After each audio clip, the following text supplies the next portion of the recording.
Welcome to the 2018 Annual FACCT Conference guest speakers presentation by Dr. Saul Thermidor.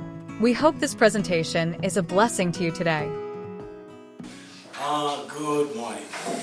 Officially, my name is Saul Thermidor, Haitian American, and I have been with FACCT for quite a few years. My objective is to try to educate people as much as possible so they may be able to deal with the system that we're dealing with. So this morning I've selected a topic which is very important in an effort to educate you. If you look at this, you'll see we have a certain number on the left side. So we're not going to go through each of the numbers, but we will select the ones that are related to the ethical responsibility of counselors and or therapists. Let me ask you a question. How many of you have ever been in a court proceeding, either family court or Department of Children and Family hearing? How many of you have been? Okay, good. We're going to focus on the process of dealing with the government as a counselor or as a therapist. And let's start. I want to focus on number 5 on the list. The one that says counselor's preparation to testify in legal proceedings. Now, in order to be a part of any type of proceedings, you must have been a counselor at some point or sometime in the past and so on. There must have been a relationship between you and the persons involved. Now let's talk about the parties involved in the proceedings. There are quite a few parties involved when in a court proceeding. Now we have counselors involved in family issues, Department of Children and Family proceedings, court proceedings, county court or state court proceedings, and so on. There may be also your need for counselors in divorce situation or in child custody situation and child abuse situations. This is why I have determined to discuss this, because many counselors don't know certain things or how to prepare for these proceedings. Now, how many of you here are licensed by the state as a therapist or any level of counselors and so on? So I presume most of you are licensed through the Christian licensing process, correct? Okay, so this is very important that we understand, because the parties in the court system, they don't like to deal with Christian counselors. So this is why it's important for you to know your ethical responsibilities and to also know what you can and what you cannot do. Because the objective of the state is to just cut you off completely, so the judge won't even hear you. However, your testimony can be very important for the judge to make a determination on the case. Okay? So now let's talk about the parties involved in a proceeding. In any proceedings, you have what you call, well, you have the court. I'm talking about the team involved in the process. You have the judge, who's in charge of the courtroom, who is the one who is going to make a final determination on the case. When you go into an administrative hearing, so we have legal hearing and administrative hearing. Legal hearings take place in the court. An administrative hearing can take place maybe in a courtroom within the court, but it's not really a court trial. Or it could be like a meeting between you and the prosecutor, between you and the attorney representing the client and so on. But it's not a legal hearing where you have a judge deciding on the case. Now, you have administrative hearings when you're dealing with, let's say, Department of Children and Family Services. Normally, that's the department to deal with. They often have administrative hearing. Either hearing you go to, whether it is a legal hearing or an administrative hearing, you'll have someone who's in charge. In the court would be the judge.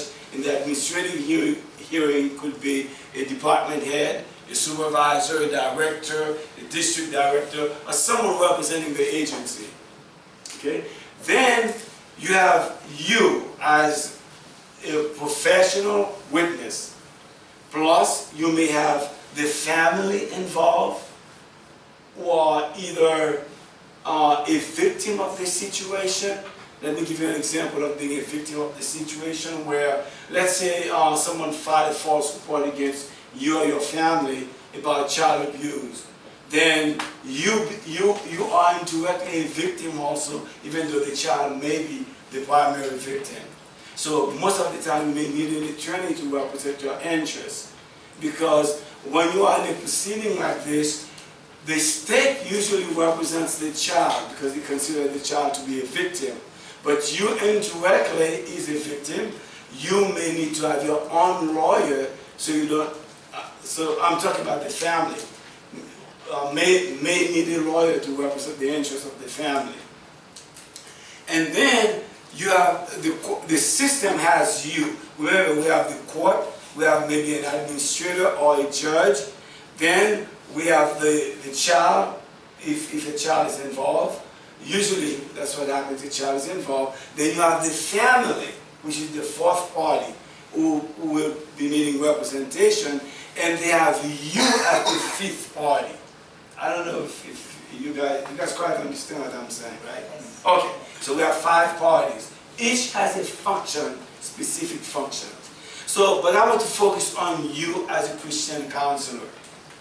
Your testimony is as important as a license, as a person who is licensed by the state. And the judge gives the same weight to your testimony. However, there are certain things that you need to do as a counselor. And that's where we need to focus on number 5 on our list. Okay, counselor's preparation. Before I even get to counselor's preparation, which is number 5 on the list, you need to, number 1, you need to have an organization. What? You need to have an organization, or you need to represent an organization. Because, and the reason the state required something else other than just saying you're a counselor is to ensure that you're providing some type of professional counseling to the parties involved. Now, you're not required to have a license by the state as a Christian therapist or Christian counselor. However, if you are to testify, the judge needs to question you to determine your qualification. So, if you just have, let's say, counseling session with people as you're walking to the church or from the church or to the organization or from the organization, that's not really professional counselor. You have to show the judge that you have the settings where you provide the counseling, unless it's an emergency on your way to the hospital. You have to have a setting. This is very important. So you can have the setting in the church. You can have the setting in an independent clinic like this one here. You can have a setting where at another office in the community. But you have to have a setting where you provide the counseling. That's part of showing the church that it is a professional level type of counseling. Like what? So, I don't understand. Wait, I didn't understand either. My office, I have a home office for my counseling. Okay. An office in my home. Okay, so you have a, okay, that's fine, as long as you have it dedicated for that, for counseling. Okay. That's what I'm talking about. Okay. In other words, it is not in the community that you have a counseling or a counselor here, okay? And you are practicing based on your license as a Christian counselor, okay? So the judge needs to know that because the judge is going to weigh your testimony. So you have to have a setting, wherever it is, you have to have a setting. Now, keep in mind, if you are a Christian counselor, since you don't have the license from the state, then you have some type of accreditation from an organization, such as FACCT, or American Association of Christian Counseling, something like that, or from any other agency. Or you are associated with a religious leader. I don't want to say a Christian because it goes to other religion. But you have to, your service must be associated with an entity in the community. It could be a college, a Christian college. It could be a Christian organization in the church, but you have to have some type of organization. You cannot just say, well, I'm the counselor, but you don't have one piece of paper in your office, you have nothing. You have to show that you have a pattern. It doesn't have to be the same as the state, because you're not required to get licensed by the state, but you still have to maintain the other requirements as a counselor. Okay? So you have a setting, which is number one. You have to have a setting, and you have to be associated with an organization, whether it's a school, it's an organization of fact, or any other religious organization. It doesn't have to be Christian. Okay? Now, once you get that set up, you have to have the regular forms that are required, that the judge needs to review, because everything is related to documentation. That's how the court functions. So you have to have a setting, number one, then you have to have a system of documentation. Let's say a client came to see you on Tuesday. You have a session with the client, but it's only you and the client. Nobody knows what's going on. Okay? So let's say you're going to court. You're going to tell the judge you have a session with the client on whatever date, the 7th, the 10th, whatever. But what happened at the hearing? What happened?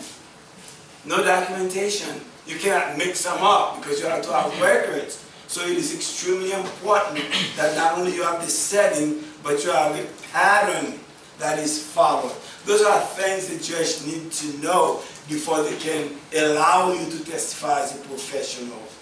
Okay? So you have the setting. Let's continue in number 5. Okay. Office procedures. What are the procedures established in your organization?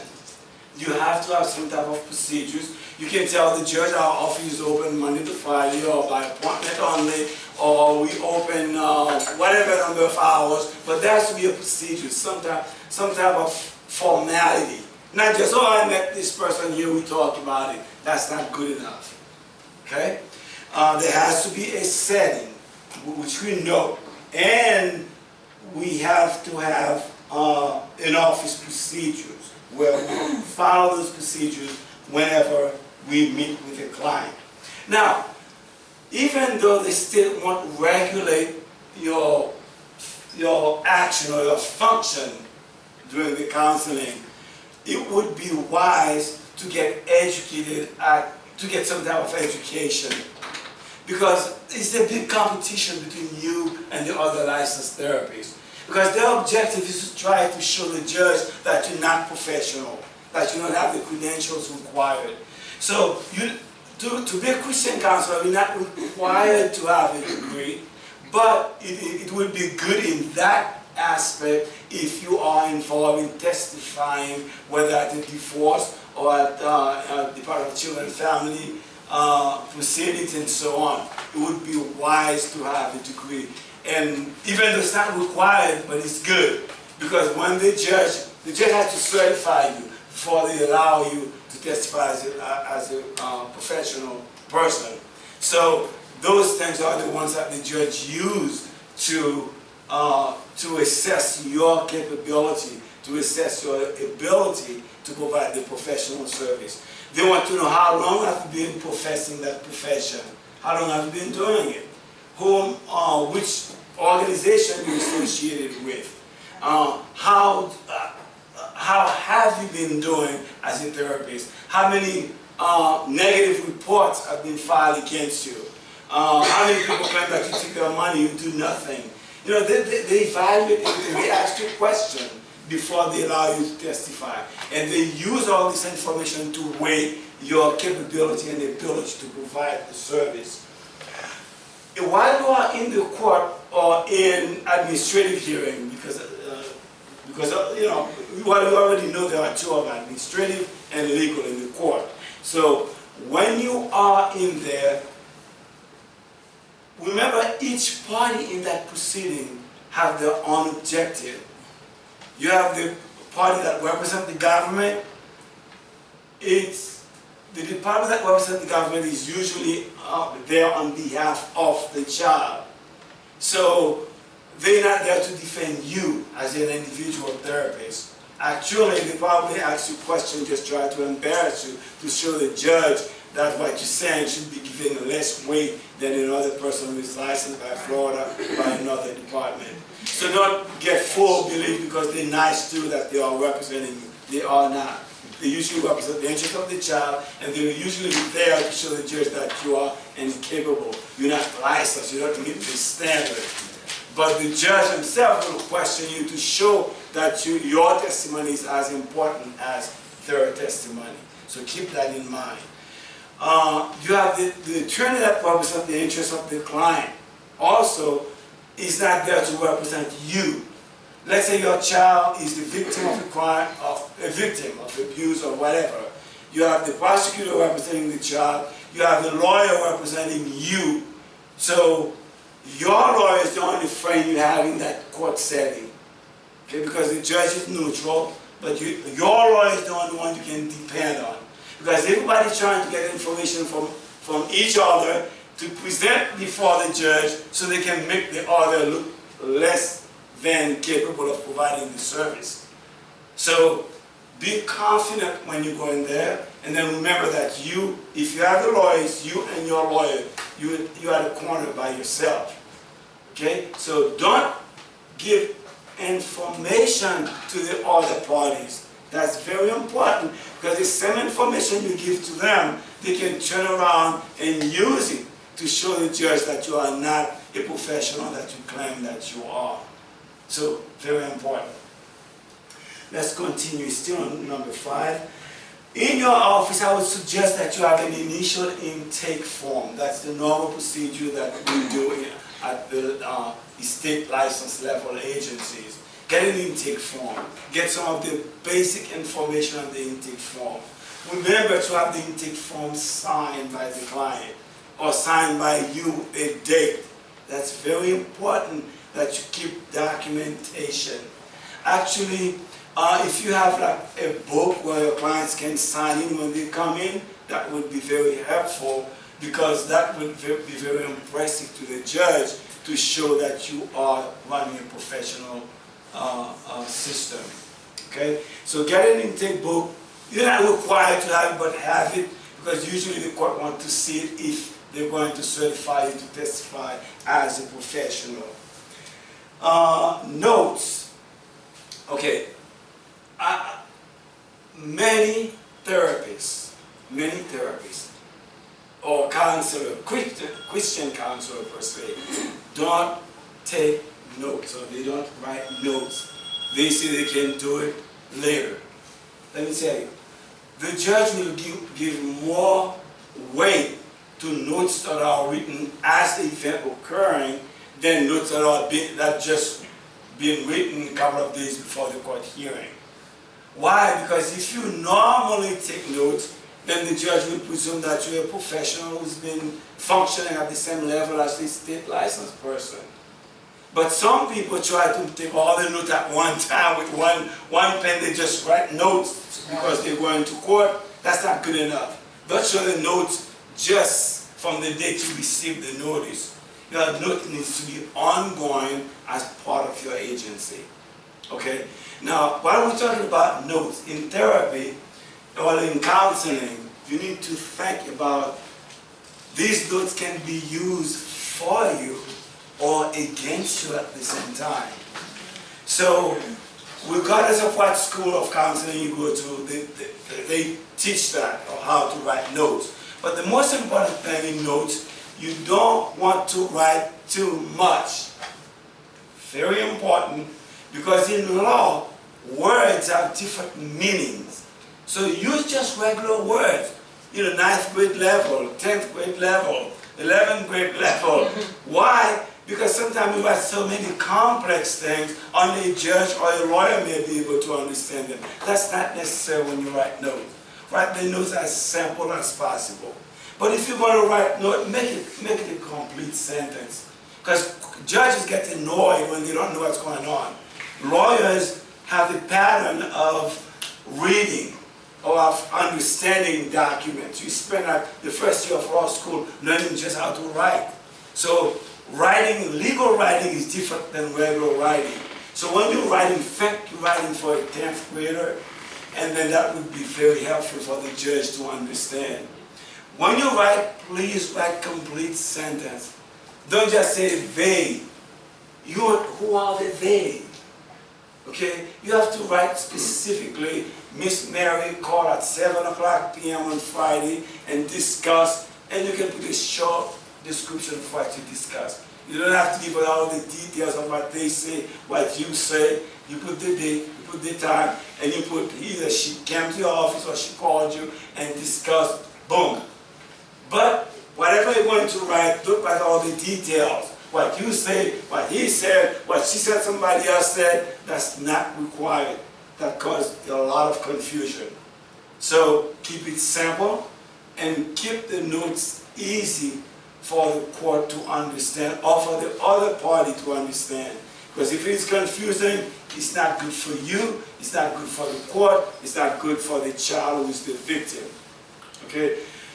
The child has two people representing him or her. You have you, and they have the prosecutor, which is from the state, the attorney representing the government. Okay? So your testimony is very important. Sometimes there is a fight in the family between parties within the same family. You still have to know who you represent. Because let's say the father is fighting with the mother on behalf of about the child. You cannot be representing both. Ethically, it's not good. It's not legal. It's not good for you to be representing the parent and to be representing the child at the same time, and the other parent who is hostile to the family. So it is important that you understand your position and whom you're representing. Because you are a Christian, you can pray with everyone, that's fine. But if you decide to do professional counseling, now if you're just doing counseling, helping people out on and off, that's one thing. But if you are doing it as a professional, at a professional setting, then there's an expectation you will act like a professional. So if you are representing the mother and the mother has some complaint against the father, you cannot turn around and represent the father at the same time. Unless you are just doing family counseling in a general setup, you can do that with the whole family.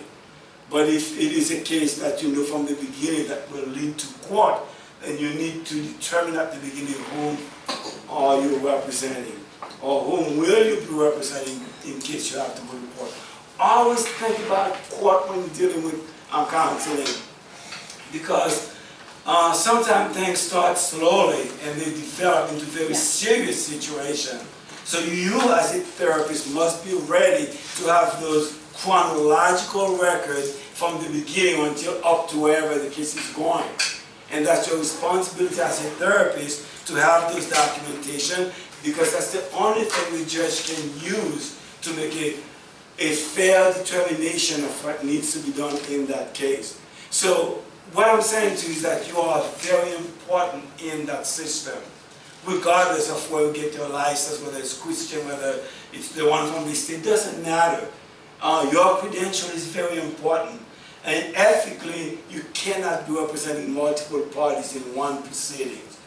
So you have to disengage yourself, you have to make a determination, let them know that because this case is in court right now, because the father may have a lawyer, mother have a lawyer, they already one against each other. So you have to make a determination, decide which one of the two you want to represent. Also, as a therapist, you need to be fair when you're writing your notes. Don't take side in your notes. Just say what the client told you. Or summarize it as a professional. You don't have to write the whole thing, half pages. Maybe 3 lines in your notes would be sufficient. Okay? But don't take side. Don't say don't pass judgment. Stay neutral. Focus on the objective of the counseling, which is to, whatever it is, the subject matter. Maybe focus on the subject matter without passing judgment. because your judgment can be very detrimental to one of the parties, and you don't want that to happen. You want to be as neutral as possible, so the judge can see in your writing that you are neutral. If the judge suspects that everything you write is done in favor of the father or the mother, then there is a possibility the judge might not accept your credentials, or might not even accept your testimony, because that would be detrimental to one of the parties.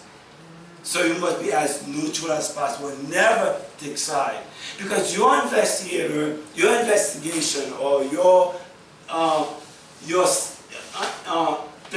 therapeutic sessions might be very helpful to save one of the members of the family against disaster.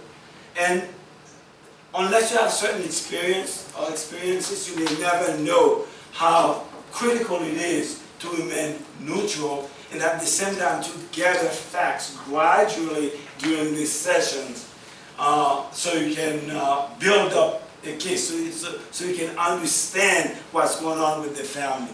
There are many situations where a father may be accused of abusing a child, either physically or sexually. But there's a possibility it might be a make-up. It may not be true. So if you start taking sides from the beginning, you write things that are positive on behalf of the person that you like, and without knowing that you are crucifying the other parent who may be innocent. This is why you need to be neutral. Okay? I've had experiences before, two of them that we briefly share it with you. One of the incident, there was a mother of the children plus the grandmother, which is the mother of the children. The mother was receiving Social Security benefits for the children, and then the grandmother wanted the money to come to her instead. So they make up a story against the mother. The grandmother and the children make a story against the mother. They beat up the mother physically. They attacked the mother, they beat her up, and they called Department of Children and Family Services and made up a story. The children and the grandmother made up a story on the mother. The mother was beat up by the children. They were like 14, 15 years old. And then the mother had to go to the hospital. But yet they arrested her because the grandmother and the children accused her of being the perpetrator. So she had a criminal case going on, plus she has a Department of Children and Family case going on. And the objective was to take the children and give them to the grandmother so she could continue to receive the $1,300 or $1,400. So she basically sold her own child. So those are serious issues. And you as a counselor, you can make a big difference in how you write your notes and how neutral you are. That's very important. So during the therapy, so I was the one they signed the case to, because I had a clinic, a private clinic, and the case was coming to me from the court. So during the investigation, I was also a police officer in the past, so I'm pretty good with the investigation. That's very helpful, besides being a lawyer. So when the family came to me, I did an assessment. Like I was telling you, an intake form you do. After that, you do a general assessment of the family situation. But I was very neutral because I don't know what was going on. All you have is the police report and the court referral and the Department of Children Family approval of the referral. So what happened, I interviewed the mother. She explained to me what happened. She gave me examples. She showed me the marks on her body and all this other stuff. And she told me what happened. But yet, I didn't just take her story. I just put that I discussed the matter with the client without going into details of what happened. Then I asked the court, the grandmother was not referred to me, so I asked the court to refer her as a party also. So they referred her for counseling, because I told the court I think she needs counseling, because now she's having the children. You don't even want the mother to see the children. And the children is very hostile to the mother because they don't want to beat up their own mother. This is very important. I'm sharing this with you because you wouldn't know that human being would go that far to destroy your own child because of a few $100s. So I interviewed the mother and I took notes. The case was running parallel, the administrative case with the Department of Children and Family Services and the court criminal case against the mother. The mother has to go to trial very soon. Me as a therapist was the one who made a difference between the mother going to prison and losing her children. How? I investigated and I asked the children, I separated the children, I separated them, and I questioned them separately. And they just told me the truth. Oh yeah, my mom thought that she could control me. My sister covered her with a sheet from the bed and I beat the out of her. The children told me that. And unbelievable, but that's how far family will go to send a few dollars. So the mother is the victim because the children told me, the mother told me, and the grandmother was all about she wants the children because her daughter is the bad lady, she was mean to the children. But that testimony the children gave to me, that explained how they beat up their mother, that changed the whole thing. So now I have to write a summary for the judge. It was like a police investigation, basically, because we start from the beginning, and the fact I know about the police system and being a lawyer, so I was able to write, but they didn't know I was a lawyer, also that I was just a therapist. I'm licensed in both Christian therapists and licensed by the state. So when the case came to court, I asked to go to court too, because normally they don't invite you. If they invite you, it's because the case is weak, they just want you for a purpose or another. When I went to the courtroom, the prosecutor was really rude to me because he thought I was just a licensed therapist only. Because what happened, I gave a copy of the report to the mother because they didn't want her lawyer to know what really happened. So the prosecutor, I gave a copy to the prosecutor to give to the judge, and I gave the mother a copy of the report. Now, you cannot give the report to a third party. However, in New Jersey, the law allows you to give it to people who are participating in the counseling. Because they are participating, they override the law, so they could get a copy. But the prosecutor did not want to give a copy to the mother because they conspired, the government conspired with the grandmother and the children. They think the children were a victim and they were the perpetrator. So when I wrote the report, it was well written and explained everything to the court, the findings. When we go to court, the prosecutor, I told the prosecutor I give a copy. He said, why did you give a copy to them? I said, well, because they are clients. Don't you know that you're in violation of the law? You're not supposed to give a report to a third party. I said, well, that's correct. What you said, however, you failed to read section. She was like, what do you mean I failed? She didn't know I was a lawyer. She said, what do you mean I failed to? I said, well, section, whatever, sub. Because the law always written, they give you the law, then they give you the exception. And the exception says the parties of the counseling may be able to receive copies of their own report, because that's their report also. So the prosecutor was really mad. And she told me, what do you mean section? I said, yeah, you read section, whatever, but you failed to pay attention to, she was enraged, telling the prosecutor that you have made a mistake in law. She said, well, who do you think you are? Aren't you a counselor? I said, yes, I'm a counselor, but I know about the law. Oh, so you just read about the law? She didn't know I was a lawyer. Then I said, well, I know a lot about the law. She said, oh, where did you learn about the law? I said, I know about university, but she still think I was just taking me across, not knowing I was a licensed lawyer. I didn't tell her either. So I didn't tell her either. I just let her belittle me because, you know, who are you to tell me? You shouldn't give a copy to them. Think about it. You got accused of a serious crime like this, assault and battery on those children.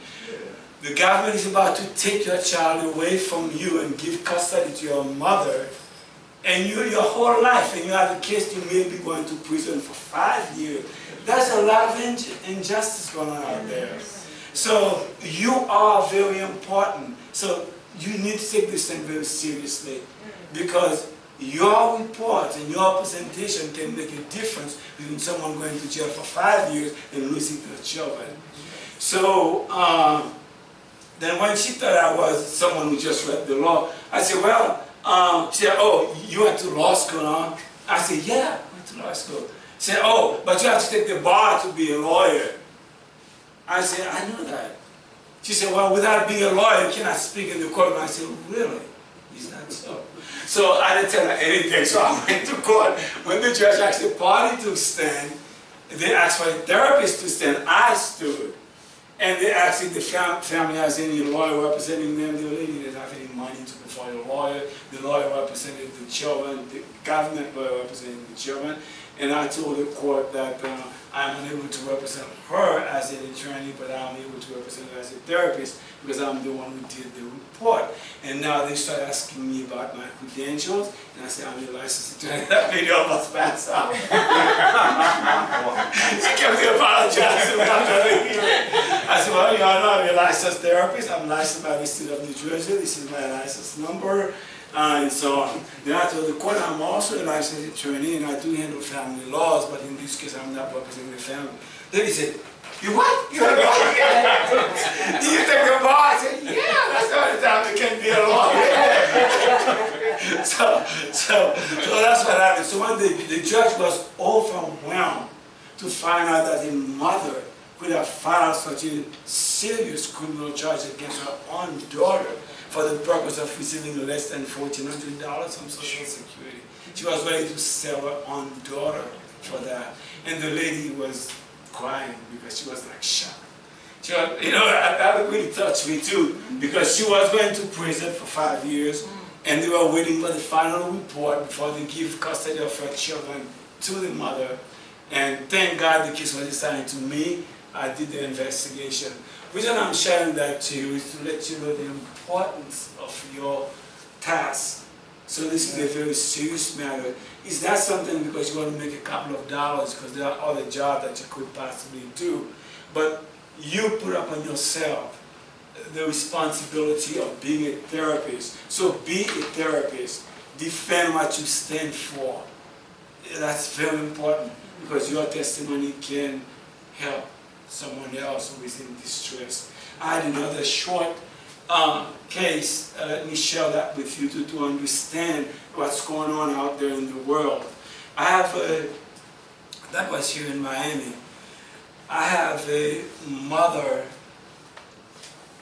who has a child. That child is about 7, 8 years old, and the mother and the father divorced. So the mother has the father has custody. Now the mother has custody, the father has visitation. The father remarried to a woman, and the father didn't want to pay the child support. So they conspired to drug the child and to accuse the mother of being a bad mother, so they can take the child from her. There's a lot going on out there. Many of us not even aware of the world out there. People are really mean, and they will sell you for anything. But I thank God, again, God allowed that case to come to me. I was the one handling the case. I used to be an investigator for child abuse for the state of Florida, so the case was assigned to me, and you wouldn't believe what happened. What happened if we fighting, the child would go to the father. The mother would bring the child, and they spend the weekend together, and Monday or Sunday they return the child to the mother.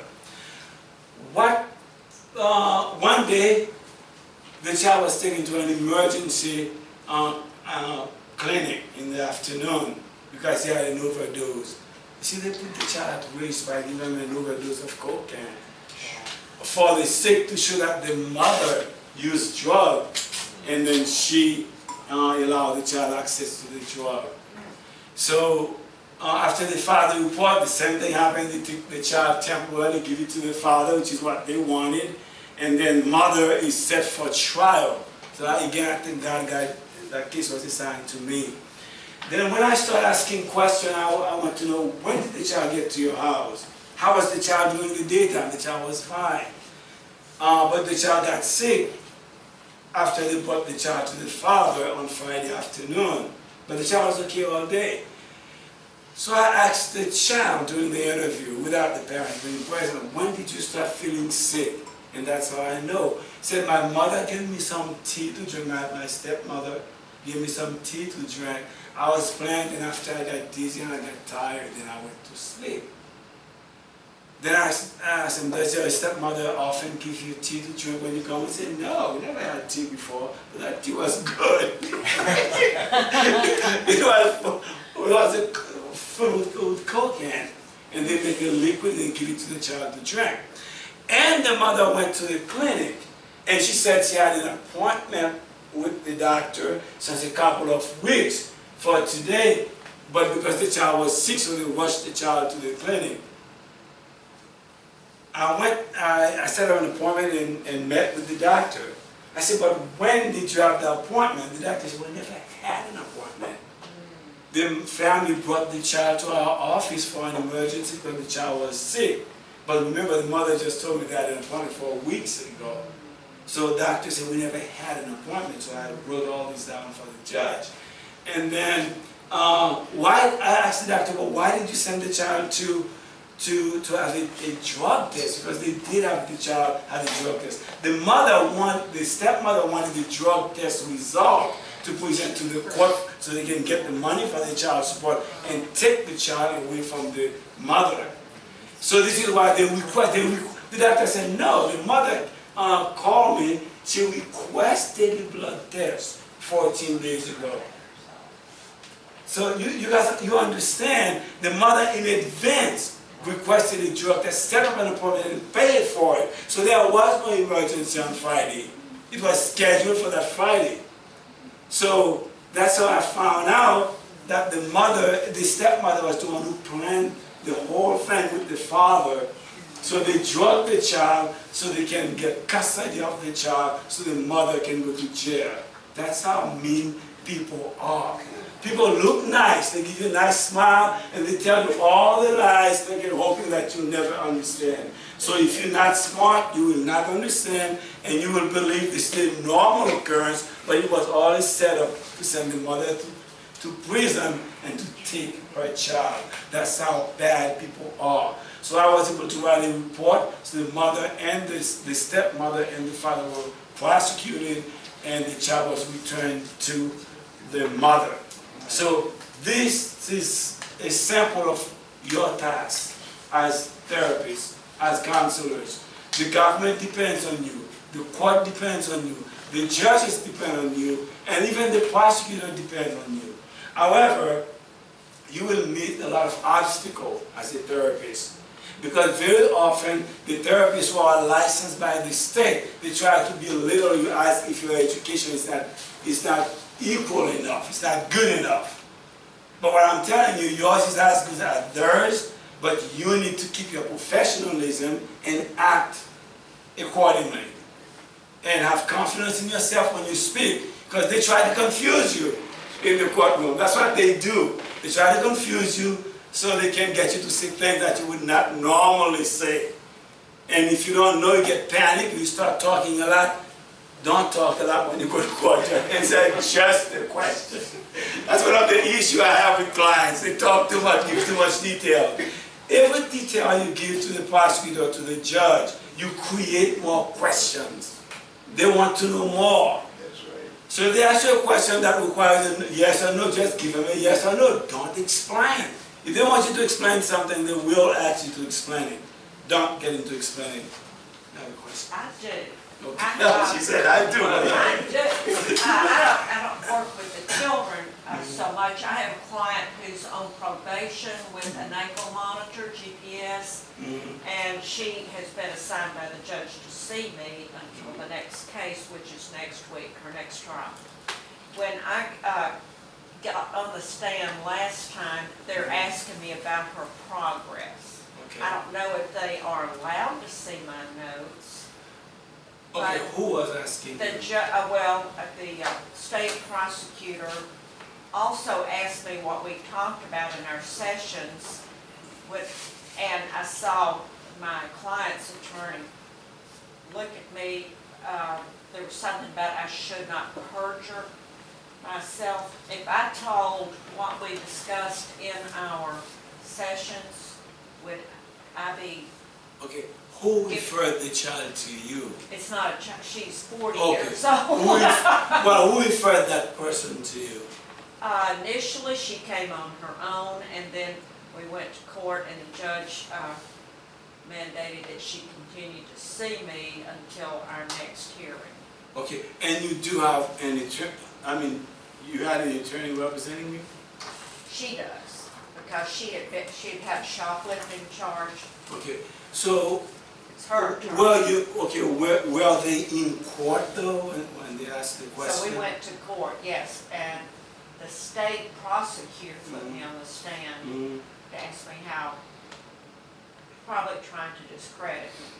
But she asked what we talked about, and later I was told that was a trick question, because if I had shared what we talked about, that would be perjury. Well, perjury is when you tell a lie, so if you tell the truth, it wouldn't be perjury. However, is that not confidential to your client?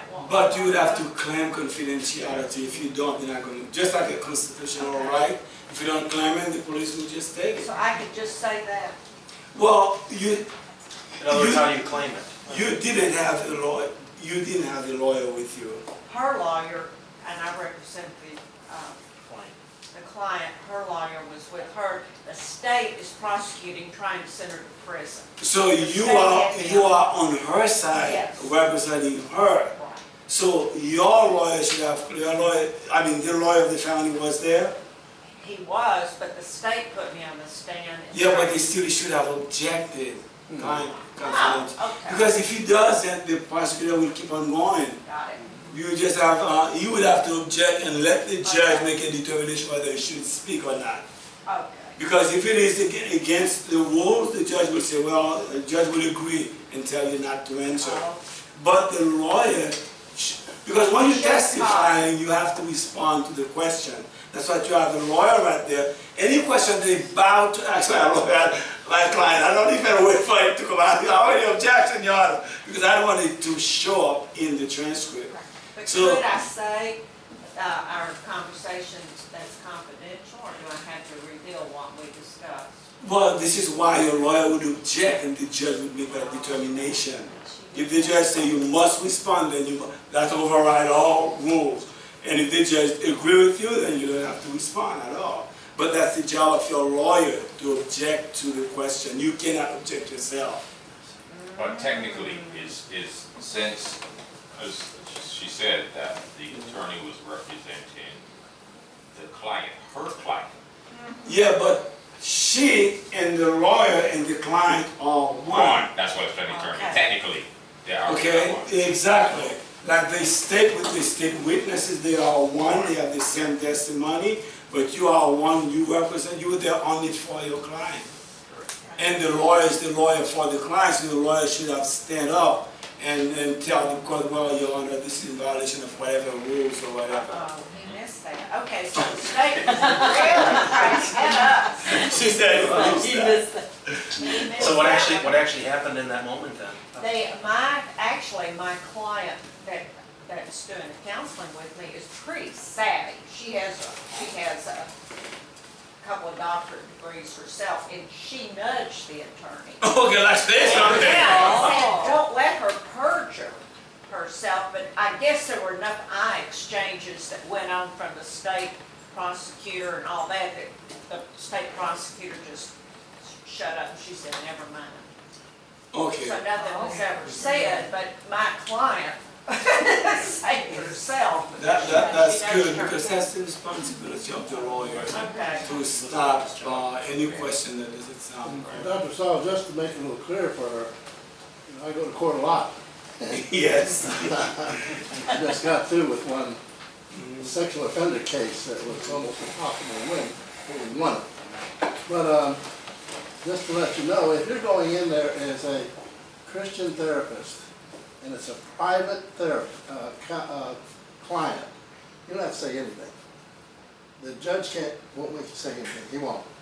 But if you're going in on a court case where a judge appointed you or something like that, that becomes a whole different ballgame. Got it. Because now they have a right to know what went on in you Okay. because you were appointed by the court system. Okay. That's the difference between the people that come in here Okay. from the probation office or something like that Versus walking.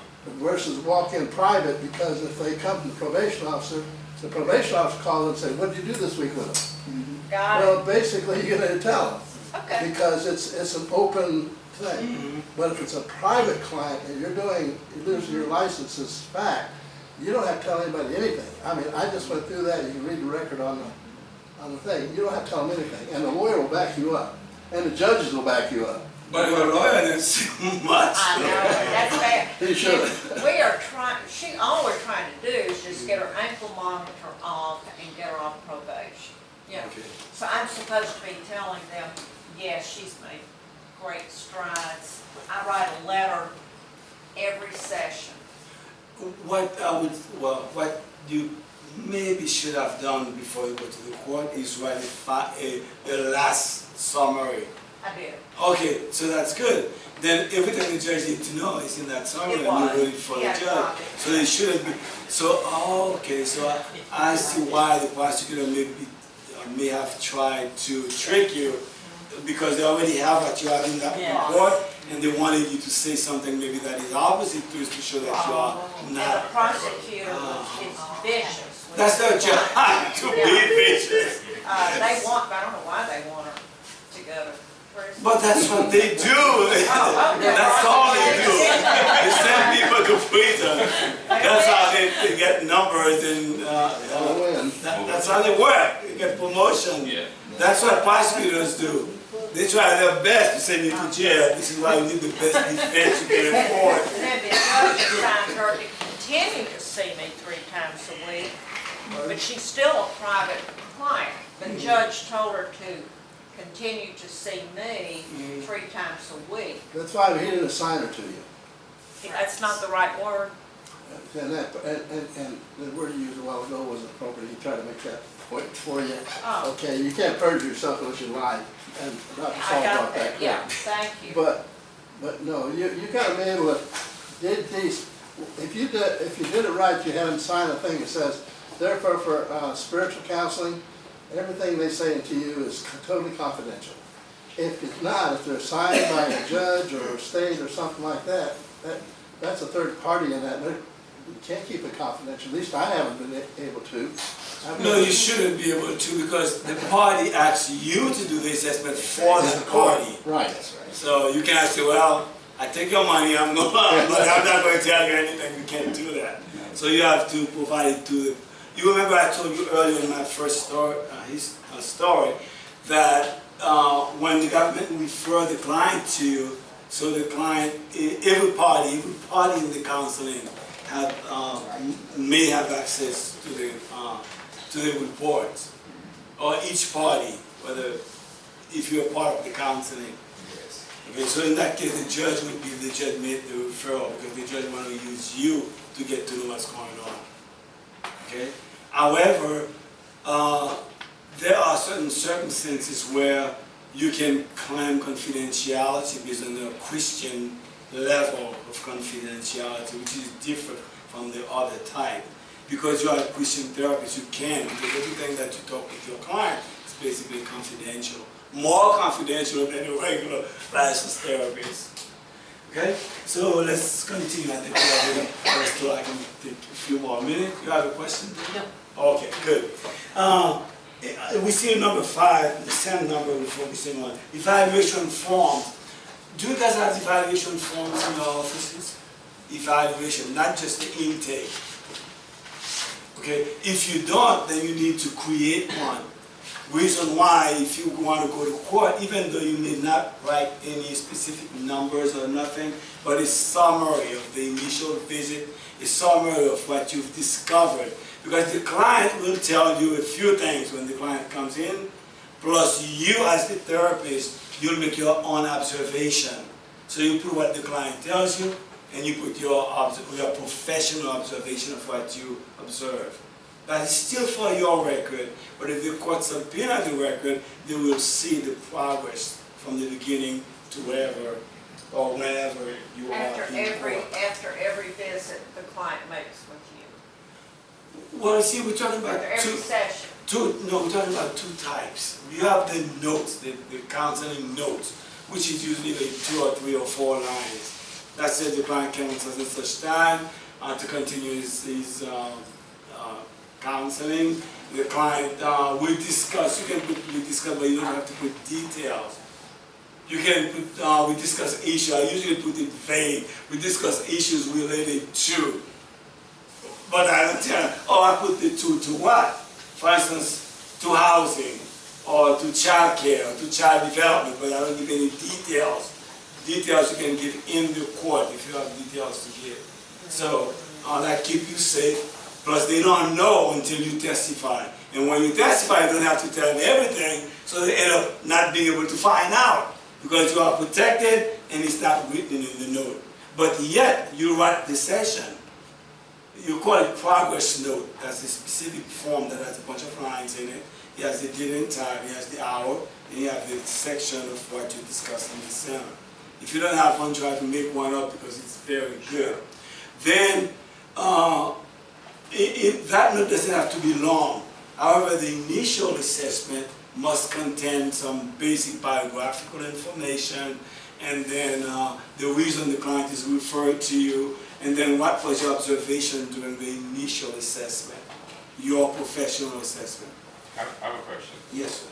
If in the situation, have you had experience in a situation where the line of questioning by the attorney was specifically targeted at discrediting the testimony of the therapist, in which case they were trying to isolate facts, they were be technical, whether they were clinical or what have you, and maybe you had a cross-examination and the particular victim was put on the stand. My question is, should there be a level of balance in note-taking with regard to being able to still recall specifics in terms of details, even if they're not written? Because then the question is, how good is your memory and how authentic are your notes if the line of questioning is geared towards discrediting the testimony given? Okay, that's a long question. Yeah, I'm kind of sorry. Where do I start? Okay, what I would advise, your notes are personal between you and the client. You write them short purposely so the person who reads it will not have all the details. So when you are testifying, you testify to what is most appropriate to the question they ask. Because you don't have to give them your note, and if you have to, you can show them your note, they still won't understand because your notes are short. That's the purpose to keep it short, is simple. So I won't give them any details.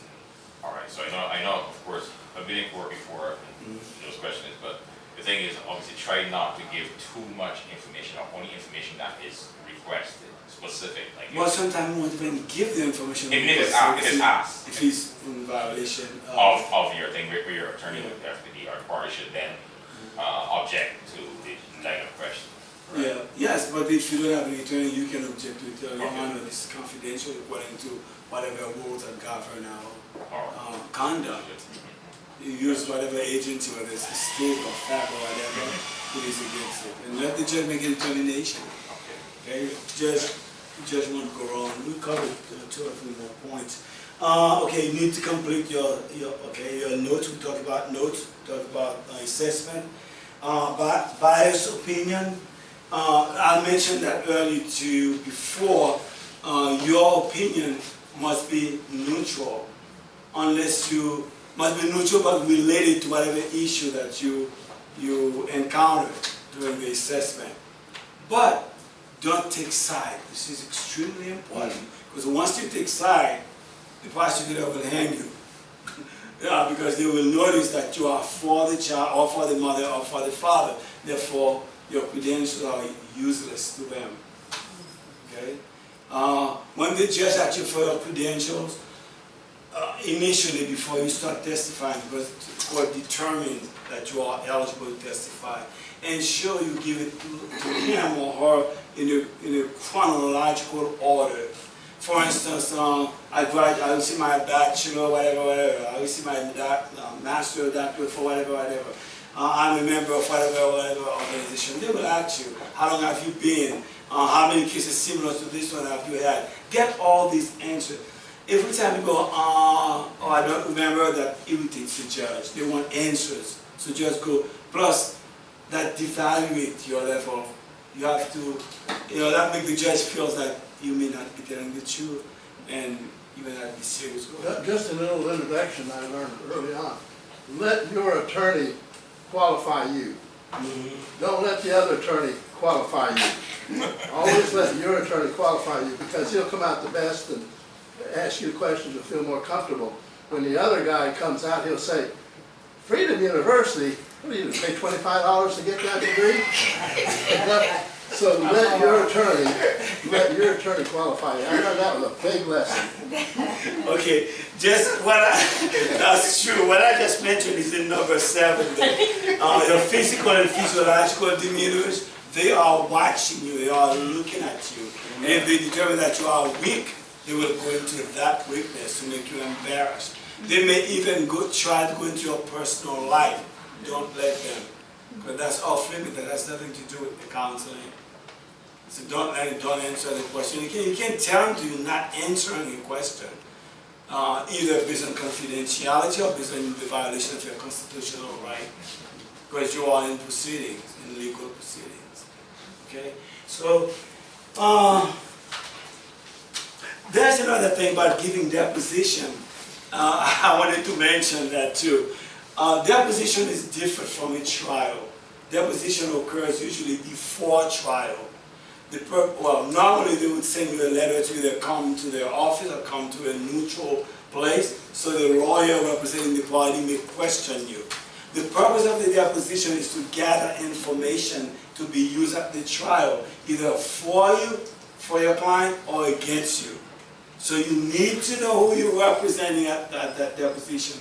Just because your lawyer is there doesn't mean it's your lawyer who is doing it. It could be the opposite party's lawyer. So you need to know so you don't give too much information. You give limited information. So deposition, they will ask you questions as if you were in a trial. Then when you go to trial, they will ask you the same question again to see if there is any discrepancy between what was written while you were in that office and what you give to the court. If they find out the answers are different, then they're going to hang you. Mr. So tell me which one is which. On such and such date you said A, B, C, D, and on today you said C, D, E, F. So which one? What do you want the jury to believe? You know, it's just all like a big game to them, like a game. So they try to impress you, they try to embarrass you, they try to make you say things you would not normally say.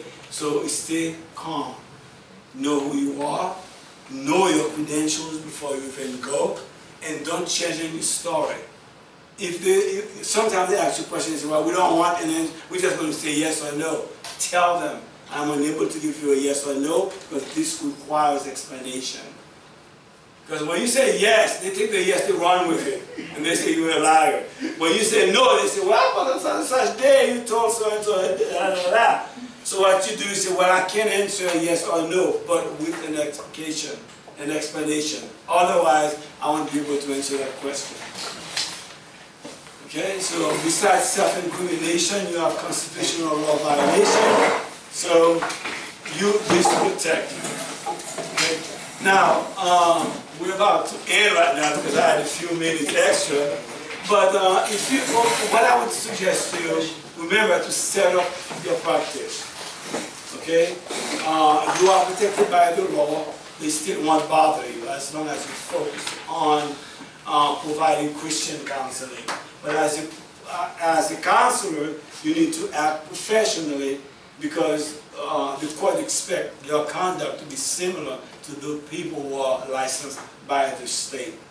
Then remember to keep your notes very short.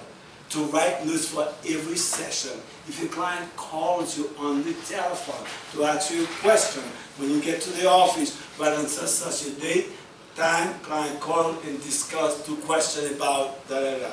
Write everything down, and that will protect you, because if it is not in the writing, the judge won't believe them. The judge will say, well, she wrote everything down each day, every note, why wouldn't she write yours? You see, that will protect you. And finally, remember, there are many family members who are out there, they will sell their own children to get event or to get money. So when you do an investigation, don't just focus on the Bible and, good character of the person and nice talk and nice words. Be careful, because many families would liquidate their own children, or mothers will liquidate their children or grandchildren for the purpose of getting Social Security money. So you need to be aware of these and question them. That's part of the counseling. If you suspect something, just approach them and question them about it. And don't be afraid, because not only are you protected by God, but you have the law that protects you. So take advantage of it and be as professional as you can be. That's all. Before you quit, this doesn't happen often, but you got to watch it. You made a great point there. You got to watch the family members coming in to you and saying, listen, my wife or my husband's been seeing you, what have you been telling them? Or what have you been seeing my child, what have you been doing with that? You're not supposed to, and all this kind of stuff. You don't know anything, you tell them that if they know that a child, we had one walk in, well, the child was walking out, and so you couldn't deny that they were there. But you don't tell them anything, you just humorously try to ignore them and hope they go away, because you're exactly right. They will use that against you when you go to court, Well, actually, even though we're out of time, let me add one more thing. You're not even supposed to tell that the client came to your office at all. Even if they say, well, I can't give you any information. Just don't give any. Just don't discuss the case on the telephone with anyone. Sometimes they try to trick you, tell you they're calling from the prosecutor's office or from the police department. Do not give information on the telephone, and any information you give and ensure it is in writing per the client's request. If the client doesn't sign it, don't honor it unless it is a court order. And even if it is a court order, you may be exempted based on confidentiality or your constitutional right. So keep this in mind and just act confidently, because you have the knowledge, you have the ability, the capability, and you have the law and God behind it. Amen. Okay, thanks a lot for your attention.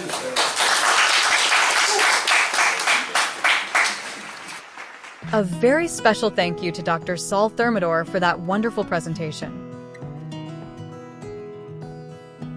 If you would like more information about membership, licensure, or certifications with FACT, please visit our website, facct93.com, or feel free to give our office a call.